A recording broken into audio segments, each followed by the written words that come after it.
오늘 우리에게 주시는 하나님 말씀 함께 봅니다. 오늘 우리에게 주시는 하나님 말씀은 마태복음 5장 4절입니다. 그러면 다 함께 읽습니다. 애통하는 자는 복이 있나니 저희가 위로를 받을 것이며 아멘.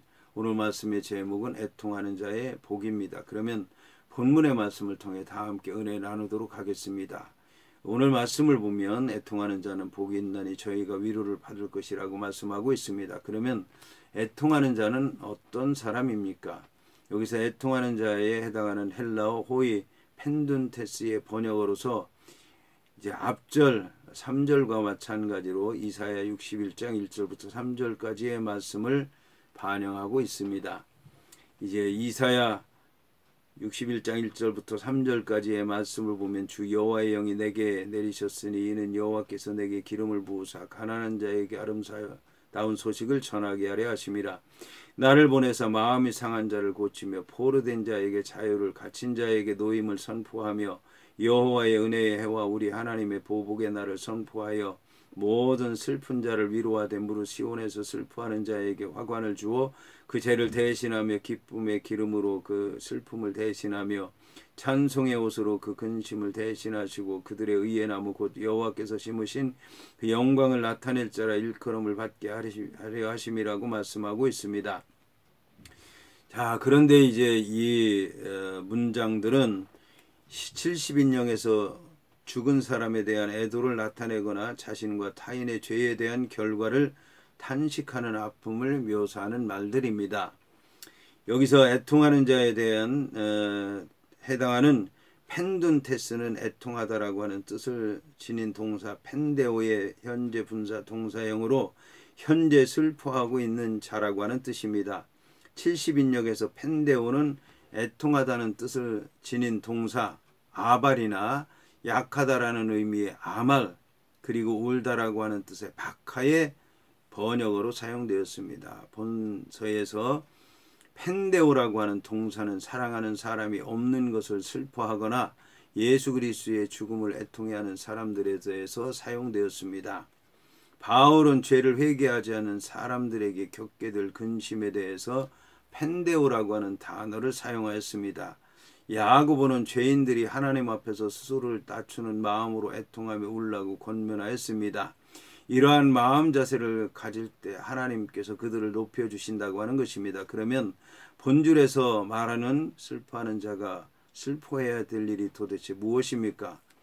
죽음에 대한 슬픔을 말하는 것입니까? 죄에 대한 슬픔을 말하는 것입니까? 악의 세력이 판치고 의인이 고난을 겪고 있는 악한 세대를 향해서 갖는 슬픔입니까? 본절에서는 의인의 고난에 대한 슬픔을 가리키는 단어로 사용되었습니다.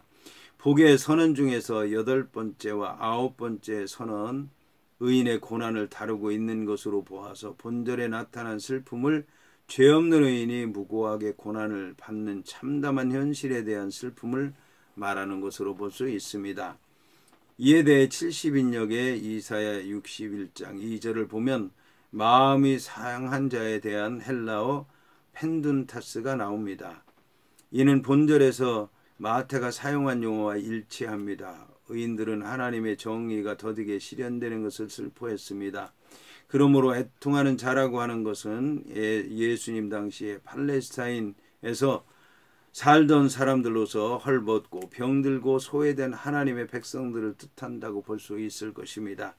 따라서 이들에게 필요했던 것은 위로였습니다. 그것이 바로 메시아가 감당해야 될 사명이었던 것입니다. 이처럼 메시아가 죽음과 죄악의 질고가 가득한 세상에서 견디지 못하고 애통하는 자에게 친히 찾아오셔서 위로해 주시는 자비로운 주라는 사실은 우리에게 고난 가운데서도 좌절하지 않고 고난을 이길 힘을 주시는 것입니다. 이와 함께 애통하는 자는 죄에 대해 슬퍼하며 애통하는 자라고 얘기할 수 있습니다. 70인역에서 애통해하는 자라고 하는 어휘는 죽은 사람에 대한 애도나 자신과 타인의 죄에 대한 결과를 탄식하는 아픔을 묘사했습니다. 그러나 심령이 가난한 자가 자신의 심령이 파멸했다는 것을 고백하는 것만으로는 불충분합니다.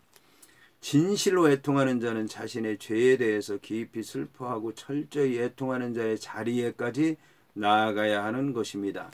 특별히 이 애통은 영적인 측면의 애통을 말하는 것으로서 인간과 하나님 사이를 갈라놓는 불의에 대한 애통이며 사람들이 자랑하던 바로 그 도덕성과 자기의 의에 대한 애통이며 하나님의 뜻을 진지하게 찾고 끝까지 발견해 내려는 내서오는 애통인 것입니다. 참으로 예수님 당시에 경건한 생활을 유지하던 자들은 이스라엘이 당하는 고난과 수치가 외세의 압제 이전에 그들 백성들의 개인적인 죄와 민족적인 공통의 죄라고 하는 것을 생각했고 그 때문에 수많은 눈물을 흘렸다고 합니다. 예수님께서는 바로 이 같은 회개의 눈물을 원하셨던 것입니다.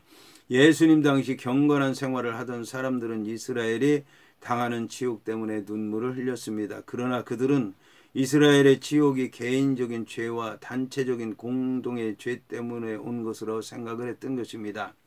시편 기자는 그들이 주의 법을 지키지 아니함으로 내 눈물이 시냇물같이 흘렀나이다 라고 증거하였습니다. 예수님은 천국이 가까웠다고 선포하셨을 때 세례요한과 마찬가지로 자신에 대한 환호성을 기대했던 것이 아니라 회개의 눈물을 기대하셨습니다. 냉철한 마음으로 자신의 심령이 파멸되었다고 하는 것을 인정하는 것만으로는 충분하지 않은 것입니다. 죄를 회개하며 애통하는 것은 강하게 호소하는 힘이 있고 개인적인 죄뿐만 아니라 전 세계적인 죄에 대해서도 감쌀 수 있으며 우리가 거기에 참여한다는 의미도 들어있는 것입니다. 이러한 문제들은 바울은 분명하게 이런 문제들에 대해서 얘기했습니다. 이처럼 애통하는 자는 심령이 가난한 자와 직접적인 연관성이 있는 것입니다. 가난한 자라고 하는 말은 그 내용적 측면에서 심령이 겸손하고 회개하는 자에 대한 구절들과 연관되어 있기 때문에 그렇습니다. 여기서 더 나아가서 이사야 61장 1절은 장차 오실 메시아가 가난한 자들을 위해서 오실 것이라고 함으로써 가난한 자의 특성이 단순한 물질적 궁핍의 차원을 능가하고 있다라고 하는 것을 알 수 있습니다. 이사야는 주 여호와의 영이 내게 내리셨으니 이는 여호와께서 내게 기름을 부으사 가난한 자에게 아름다운 소식을 전하게 하려 하심이라고 말하고 있는 것입니다. 이러한 점에서 이사야가 심령이 가난하다고 말하는 것은 단지 용기가 없다거나 물질적으로 궁핍하다고 하는 것을 말하는 것은 아닙니다. 그것은 자신의 영적인 파탄을 솔직히 시인하고 하나님 앞에 선 인간은 무가치하며 오직 하나님만을 의지할 수밖에 없는 존재라고 하는 사실을 고백하는 것입니다. 이와 함께 하나님 앞에서 오만한 자들과는 정반대되는 생활을 하기 때문에 그 오만한 자들로부터 박해를 받는 것이며 그리고 자신의 죄를 통회하며 회개하는 것입니다. 이처럼 애통하는 자는 위로를 받게 된다고 말씀하고 있습니다. 여기서 위로를 받는다라고 하는 말은 직역하면 그들이 격려를 받을 것이다 라고 하는 말입니다. 이 동사가 미래 시대로 사용된 것은 신적인 복을 주신다고 하는 선언이 미래에 일어날 종말적인 성격을 지니고 있다라고 하는 것을 얘기하는 것입니다. 이것은 신적으로 복 주신다라고 하는 것이 동시에 현재적인 성격도 지니고 있다라고 하는 것으로 말미암아 하나님의 나라가 이미 이루어졌지만 이제 아직 완성되지 않았다라고 하는 것을 얘기하는 것입니다. 하나님의 나라가 이미 시작됐지만 아직 완성되지 않았다라고 하는 것을 이제 얘기하는 것입니다. 본절에 파라클레오라고 하는 동사는 70인역에서 위로하다, 동정하다라고 하는 뜻을 지닌 히브리어 동사 나함의 번역어로 사용되었습니다. 신약성경에서 파라클레오라고 하는 동사는 가난한 자들에 대한 문맥에서 간구하다라고 하는 뜻으로 사용되었고 바울 서신에서는 권면하다라고 하는 뜻으로 사용되기도 하였습니다. 이 단어는 곁으로, 옆으로, 곁에라고 하는 뜻을 지닌 전치사 파라하고 부르다라고 하는 의미를 지닌 동사 칼레오의 합성어입니다. 따라서 파라칼레오라고 하는 말은 문자적으로 곁으로 부르다라고 하는 뜻으로서 하나님께서 자신의 백성들의 안에 계시고 통과하시기 원하시는 하나님의 따뜻한 사랑의 행위를 반영한다고 할 수 있습니다. 그런데 여기에 위로를 받는다라고 한 것은 세상의 소유나 기쁨으로 위로를 받지 못하고 애통하는 자에게는 하나님의 자비라운 손길이 뻗쳐옴으로써 받을 수 있다라고 하는 것을 얘기하는 것입니다. 이처럼 애통하는 자에게 약속된 위로는 부유한 자에게 약속된 것과는 이제 극명한 대조를 이루고 있습니다. 이제 애통하는 자에게는 위로가 약속되어 있지만 부유한 자에게는 화가 약속되어 있다는 말씀인 것입니다. 부유한 자는 내세에 있을 하나님의 위로를 기대할 수 없을 것입니다. 바울의 사상과 마찬가지로 고난과 슬픔은 하나님의 위로하심으로 채워지는 것입니다. 이에 더 나아가서 위로하다라고 하는 말은 구원하다라고 하는 뜻까지 갖고 있습니다. 하나님이 그의 백성을 위로한다고 했을 때 위로한다는 말의 뜻은 모든 억압과 고통에서 해방시켜주며 죽음에서 구원받는 것까지를 내포하는 것입니다. 그러므로 고난 중에 애통하는 자는 더 이상 슬퍼할 필요가 없다라는 것입니다. 위로의 때가 그에게 올 것이기 때문입니다.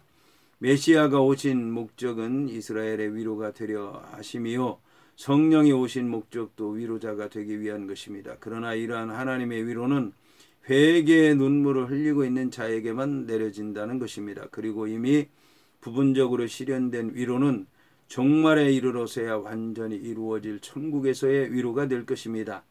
진정으로 애통하지 않는 자에게 현세와 내세의 위로는 전혀 기대될 수 없는 것입니다. 여기서 애통하는 자가 받을 복은 이사야서에 예언된 메시아적인 복입니다. 이사야서의 메시아는 무릇 시온에서 슬퍼하는 자에게 화관을 주어 그 죄를 대신하며 기쁨의 기름으로 그 슬픔을 대신하며 찬송의 옷으로 그 근심을 대신하시고 그들의 의의 나무 곧 여호와께서 심으신 그 영광을 나타낼 자라 일컬음을 받게 하려 하시기 위해서 오시는 것입니다. 그러면 누구를 위해서 애통해야 되겠습니까? 첫째는 자기 자신에 대해서 애통해야 되겠습니다. 다른 말로 회개의 애통을 말하는 것입니다. 잘못된 길로 가면서 그 속에서 웃고 즐기고 향락하며 또 어떤 선행을 행한들 무슨 소용이 있겠습니까? 회개에는 왕복거리가 필요하다라고 하는 말이 있습니다. 잘못된 길은 멀리 가면 갈수록 그 행복을 즐기고 있으면 있을수록 앞에 있는 무서운 심판은 더욱더 큰 것입니다. 회개라고 하는 것은 궤도 수정이며 자기 부정이며 되돌아오는 것을 얘기하는 것입니다. 오늘까지 쌓아올린 자기라고 하는 이름의 바벨탑이 무너지는 소리로서 그 아픔은 대단할 것입니다. 이 아픔은 반드시 있어야 합니다.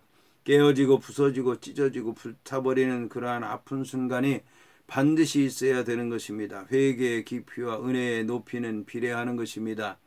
그러나 애통함이 있는 죄인이었고 눈물이 있는 하나님의 사람이었습니다. 그의 회개는 다윗이라고 하는 사람, 여기서 이제 대표적으로 다윗이라고 하는 사람을 생각해 보도록 하겠습니다.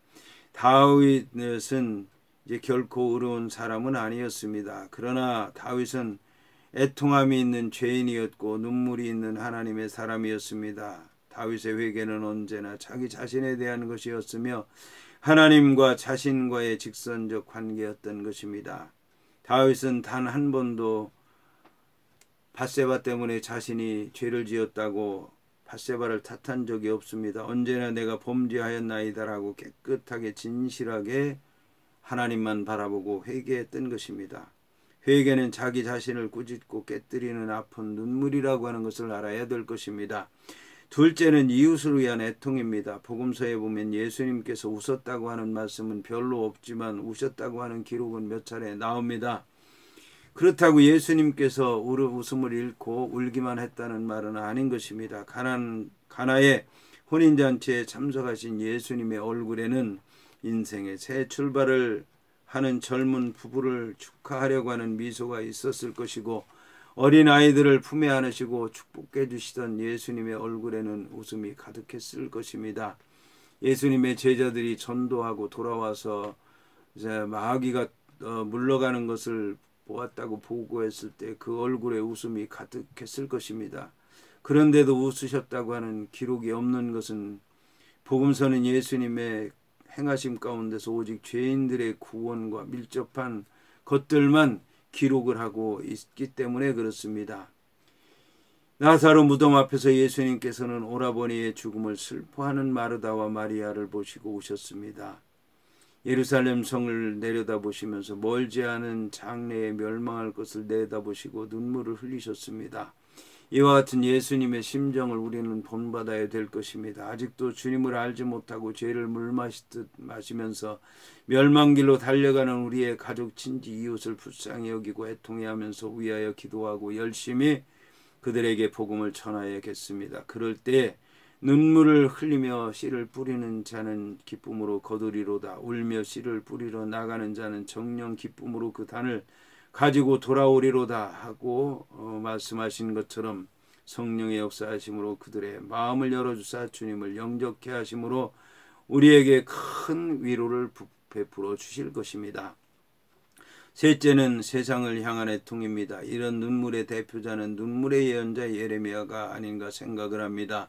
그는 자기 자신을 위하여 운 것이 아닙니다. 예레미야서를 보면 그의 눈물의 의미를 스스로 기록하고 있습니다. 슬프고 아프다. 내 마음속이 아프고 내 마음이 답답하여 잠잠할 수가 없으나 이는 나의 심령 네가 나팔소리와 전쟁의 경보를 들음이로다 라고 외치고 있습니다.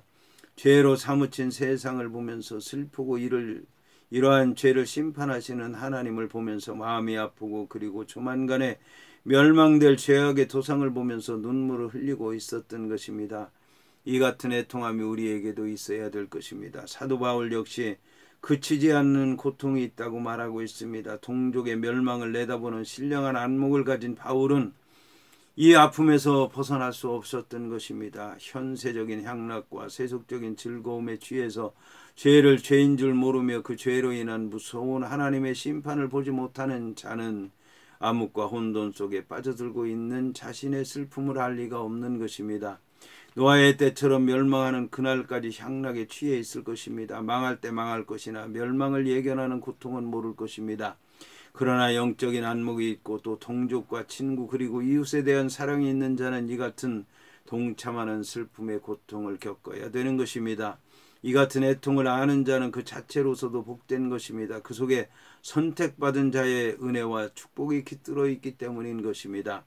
여기서 결론은 위로입니다. 위로를 받을 것이라고 하는 큰 전제 아래서 애통하는 자가 복이 있는 것입니다. 슬픔에서 슬픔으로 끝나며 애통으로 끝난다면 그게 무슨 복이겠습니까? 애통하는 자의 복은 곧 그 마지막에는 위로받음이 있는 것입니다. 그리고 중요한 것은 이 위로란 그저 주어지는 자연적인 것이나 필연적인 현상이 아니라 하나님께로부터 주어진다고 하는 사실입니다. 신앙적인 애통함이 있을 때 하나님께서 그를 위로하시게 된다고 하는 말씀인 것입니다. 이 때문에 결국 애통하는 자가 복이 있다고 하는 것을 분명히 알아야 되는 것입니다. 먼저는 예수님께서 위로자이시며 성령 보혜께서 보혜사가 되시며 위로자가 되시는 것입니다. 하나님의 그 누가 위로할 수 있으며 또 위로를 받을 수 있겠습니까? 오직 하나님만이 위로자 되시며 또 오히려 그리스도적인 고난 속에서 위로를 받게 된다고 성경은 분명히 말씀하고 있습니다. 애통함을 통해서만 위로를 받게 되는 것입니다. 위로의 하나님의 그 위로를 애통하는 자만이 만남이 알며 받게 되는 것입니다. 오늘도 말씀 안에서 자신의 죄를 깨닫고 애통하며 가족과 친척과 이웃을 위해서 불신앙 때문에 애통하며 세상을 바라보면서 먹고 마시고 즐기는 것에 빠져 사는 사람들을 보며 애통하는 자들에게 하나님의 위로가 함께 하시기를 주의 이름으로 축원을 드립니다.